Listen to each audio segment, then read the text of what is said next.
చిన్న వయసులో పక్షవాతం ఎందుకు వస్తుంది, దానికి ట్రీట్మెంట్స్ ఏంటి, ఎలా ఇన్వెస్టిగేషన్ చేసుకోవాలి అనే దాని గురించి తెలుసుకుందాం. హాయ్ అండి, అందరికీ నమస్తే.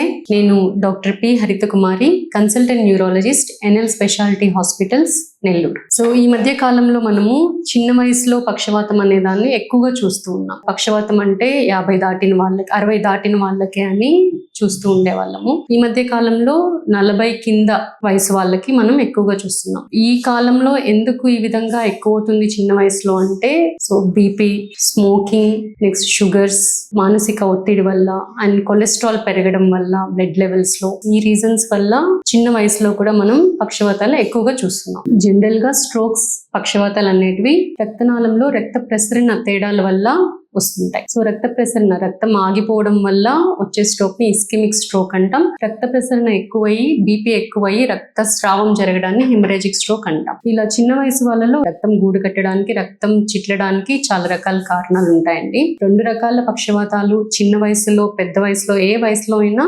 లక్షణాలు ఒకటే, కారణాలు వేరే అయినా వచ్చే విధానాలు ఒకటే. సడన్ గా మనిషికి బ్యాలెన్స్ తప్పిపోయి పడిపోవడము, కళ్ళు మసకబారడము, రెండుగా కనిపించడము, అండ్ చెయ్యి వీక్నెస్ అవ్వడము, చేతిలో వస్తువు పట్టుకోలేకపోవడము, మూతి వంకర పోవడము, మాట తడబడ్డము. సో ఈ లక్షణాలన్నీ పెద్ద వయసు వాళ్ళలో అయినా చిన్న వయసు వాళ్ళలో అయినా లక్షణాలు ఒకటే, కానీ కారణాలు మనకు వేరేగా ఉంటాయి. సో ట్రీట్మెంట్ కూడా ఆ కారణాలు బట్టి మనకు ట్రీట్మెంట్ మారుతుంటుంది. పెద్దవాళ్ళలో మనం ఎలా చూస్తుంటాం, బీపీ ఎక్కువైనా, సో దాని వల్ల ఏమవుతుంది, బీపీ షుగర్ వల్ల రక్తనాళాల్లో కొవ్వు పేరుకుంటుంది. దాన్ని మనం అథెరోస్క్లిరోసిస్ అంటాం. పెద్దవాళ్ళలో ఇది మోస్ట్ కామన్. అథెరోస్క్లిరోసిస్ అనేది ఎక్కువగా చూస్తుంటాం. గుండె జబ్బుల వల్ల కూడా వాళ్ళకి స్ట్రోక్లు వస్తుంటాయి. ఇవి పెద్దవాళ్ళలో.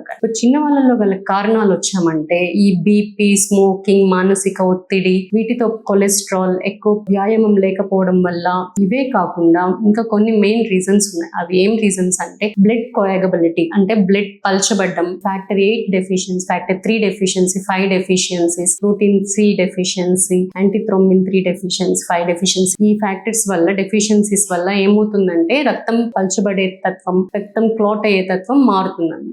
సో దాని వల్ల కూడా రక్తం బ్లాక్ అయిపోతుంది. దాని వల్ల కూడా చిన్న వాళ్ళలో స్ట్రోక్లు వస్తూ ఉంటాయి అన్నమాట. నెక్స్ట్ వచ్చి మెడ దగ్గర రక్తనాళం, చిన్న వాళ్ళలో ఇక్కడ రక్తనాళం చీలిపోతుంది. దాన్ని కెరోటిడ్ డిసెక్షన్ అంటాము, అయోటిక్ డిసెక్షన్ అంటాం. సో దాని వల్ల కూడా స్ట్రోక్స్ వస్తాయి. ఇంకా మెయిన్ కారణం ఏంటి అంటే, హార్ట్ వల్ల ఎలా వస్తుంది చిన్న వయసు వాళ్ళలో అంటే, కొన్ని కంజనైటల్ హార్ట్ డిసీజెస్ ఉంటాయి. సో వాల్స్ సరిగ్గా లేకపోవడం కానీ, సో దాని వల్ల ఏమవుతుందంటే, సో ఏదైతే చిన్న చిన్న క్లాట్స్ ఏర్పడతాయో హార్ట్ లో, అవన్నీ కూడా డైరెక్ట్ గా బ్రెయిన్ కి వెళ్ళిపోయి చిన్న వాళ్ళలో యంగ్ స్ట్రోక్స్ గా వస్తూ ఉంటాయి. హార్ట్ మనకు ఎగుడు దిగుడుగా కొట్టుకోవడం, సో ఒక రిథమ్ రేట్ లాగా కొట్టుకోకపోయినా కూడా హార్ట్ బీట్, సో అప్పుడు కూడా స్ట్రోక్స్ వస్తుంటుంది. నెక్స్ట్ హార్ట్ లో ఏదైనా సమ్ ఇన్ఫెక్షన్ వచ్చినా కూడా చిన్న వయసు వాళ్ళలో యంగ్ స్ట్రోక్స్ గా వస్తూ ఉంటుంది. ఒక యంగ్ స్ట్రోక్ పేషెంట్ వచ్చినప్పుడు మనం ఎలా ఇన్వెస్టిగేట్ చేసుకోవాలి? సో ఫస్ట్ ఏ పేషెంట్ కైనా లక్షణాలు ఒకటేగా ఉంటాయి కాబట్టి ఇమీడియట్ గా మనం స్కానింగ్ చేసుకోవాల్సి ఉంటుంది. సిటీలో కనుక రక్తం బ్లాక్ అయింది, రక్త ప్రసరణ ఆగింది, దాని వల్ల స్ట్రోక్ వచ్చింది అంటే, సో ఇమీడియట్ గా మనం పేషెంట్ ఏ టైంకి వచ్చారు, సో వితిన్ 6 hours కనుక పేషెంట్ రాగలిగితే మనం ఇంజెక్షన్ ఇచ్చి, ఏదైతే బ్లడ్ సరఫరా ఆగిపోయి ఉంటుందో ఆ బ్లడ్ సరఫరాని, బ్లడ్ వెజల్ ని ఓపెన్ అప్ చేస్తాం. సో హిమరేజిక్ స్ట్రోక్ అంటే బ్లడ్ బ్లాక్ అయి వచ్చిండేది అంటే, సో దానికి మనం ట్రీట్మెంట్ వేరేగా ఇస్తాం అన్నమాట.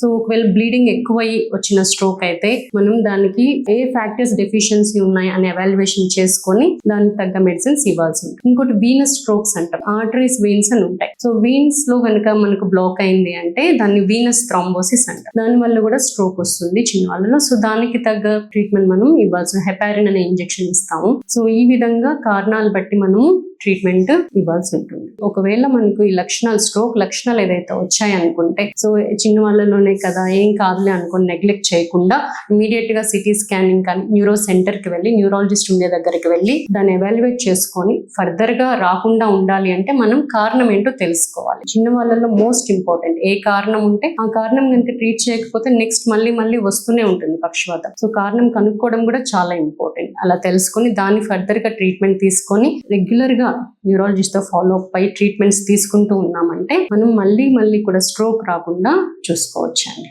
Thank you.